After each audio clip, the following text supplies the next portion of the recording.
Hello 12th class, welcome to your English Kaksha again. Today we are going to start your next poem, Aunt Jennifer's Tigers, that is beautifully composed by Androne Rich. Androne Rich is widely known for her involvement in contemporary movement of women as a poet and as a theorist.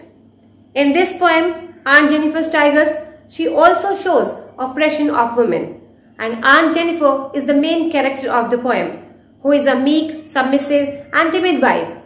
She herself could not face or challenges her trained husband, but she embroidered the tigers or created the tigers as a symbol of strength and fearlessness.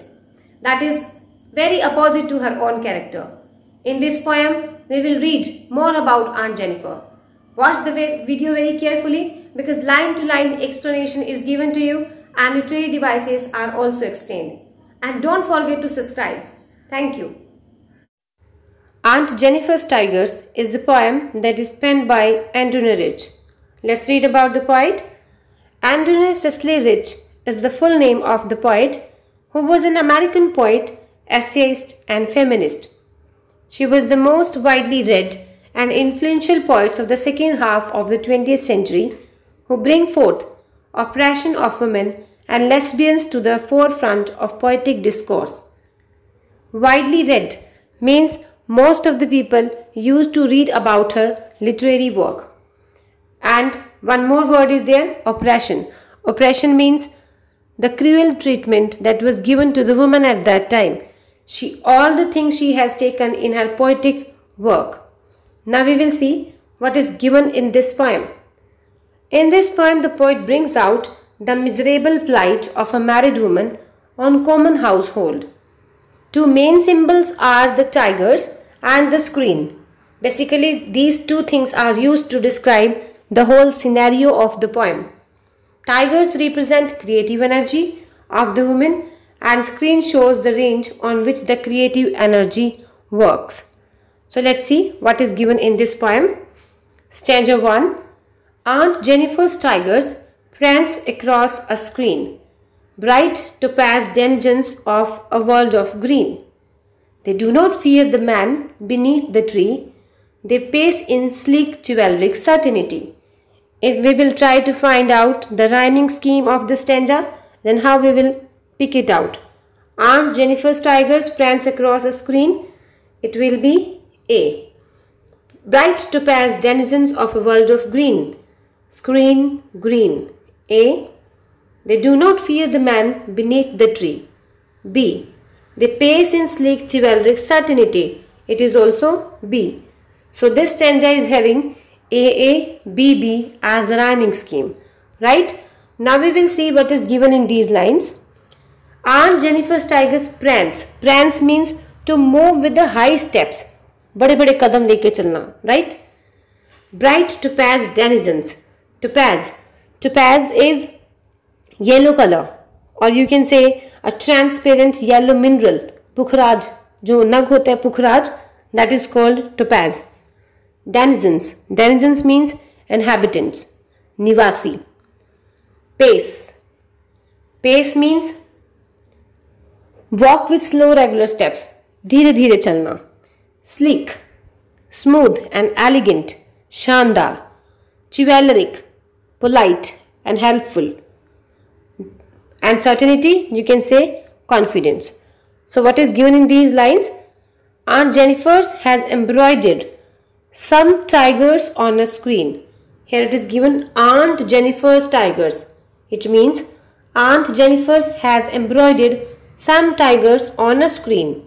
And these tigers seems to be moving across the screen. They seem to be bright or yellow bright denizens of a green world. They do not fear the man beneath the tree. Some men are standing beneath the tree, but the tigers do not seem to have any fear of these men. They pace in sleek chivalric certainty. They means tigers. Tigers go about in a dignified manner. Chivalric. I told you chivalric means polite and helpful. And sleek means elegant. They go about in a dignified manner and there is a courage, bravery and certainty in their look. Tigers तो वैसे ही बहुत शान से चलते हैं, तो इसलिए जो इमेज यहाँ पे टाइगर की दी गई है वो क्या है, बहुत ही brave and courageous creatures that are shown in the embroidery of Aunt Jennifer. Fine. Now we will see next stanza. Aunt Jennifer's fingers fluttering through her wool find even the ivory needle hard to pull. The massive weight of Uncle's wedding band sits heavily upon Aunt Jennifer's hand. Same rhyming scheme we are having here. A, B, B. Now we will see which words are important to identify. Fluttering. Fluttering means moving. Then comes massive. Massive weight of Uncle's wedding band. Before it we are having ivory needle. Ivory needle means हाथी दांत की बनी हुई सुई, made from the teeth of an elephant. Massive weight. Massive weight means great size, of a great size. Wedding band can be a ring or wedding ties, can be mangalsutra or you can say ring. Fine. So that is wedding band. What is given in these lines? Let's see. Aunt Jennifer's fingers fluttering through her wool. Aunt Jennifer's fingers moves in the wool as she tries to embroidery the tigers on the pants.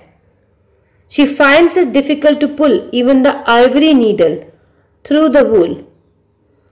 Why? Because the massive weight of Uncle's wedding duties. After the marriage, everyone is bounded. Every woman is bounded to the duties that are called domestic duties or constraints sit heavily upon the Aunt Jennifer's hand. And her life has been a continuous tale of slavish work and no rest at all. क्या मतलब है इसका, कि जब वो ऊन से बनी हुई उस हाथी दांत की सुई को खींचने की कोशिश करती है, उसके हाथ वो कर नहीं पाते. क्यों नहीं कर पाते? क्योंकि वो अंकल की जो वेडिंग बैंड है उसके बोझ से भरी हुई है, भारी है उसका हाथ उस बोझ से. And she is looking like a slave in her life and there is no rest in her life. Right? Now the next stanza.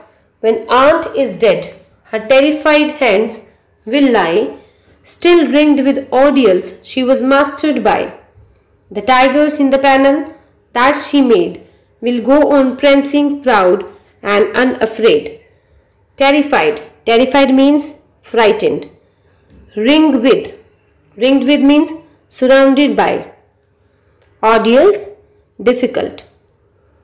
Then comes mastered by. Mastered by means overpowered or controlled by someone. What is given in these lines? Let's see. Aunt Jennifer's daily duties will not leave her even when she is dead. Her hands will be ringed with the things she was in the process of making. Aunt Jennifer's की जो duties हैं daily routine की, वो मर भी जाएगी तब भी वो उसे नहीं छोड़ेंगी. उसके हाथ जिस चीज़ों को करने की आदत में डल गए हैं वो वैसे ही करते रहेंगे. And the tigers in the panel that she made will go on prancing proud and unafraid. The tigers that she made in her panel are still prancing. They are proud and unafraid. But poor Aunt Jennifer, who created them, is now lying lifeless and is gone forever. Means वो जो tigers उसने अपने उस panel में बनाए हैं वो अभी भी इधर उधर मूव करते दिखाई दे रहे हैं. Seems to be, not दिखाई, seems to, ऐसा लगता है. And they are very proud. उन्हें कोई डर नहीं है. But Aunt Jennifer, जिसने इसे बनाया, who created them, is now lying lifeless. She is dead and is gone forever. और वो यहाँ से चली गई है. Right? So this actually, the poet imagines when the Aunt Jennifer dies, her terrified hands will still be ringed with the usual course. Okay? Now we will see what kind of literary devices are used in this poem. Alliteration. Aunt Jennifer's fingers fluttering through her wool. Here FF is repeated, will go on prancing proud and afraid. P is repeated, that is alliteration. Next is metaphor. Bright topaz denizens of a world green. Here topaz is used to describe the yellow color of the tiger. And one more literary device is used here, that is anaphora. Anaphora means when two lines are used consecutively. In the first stanza, we read about that they do not fear the man beneath the tree. They pace in sleek chivalric certainty. So here they do not. And again in the next line it is given, they pace in sleek chivalric certainty. So this is called anaphora, right? And rhyming scheme I told you, in this poem AA, BB is the consistent rhyming scheme that is used in this poem. I hope each and everything from this poem is clear to you.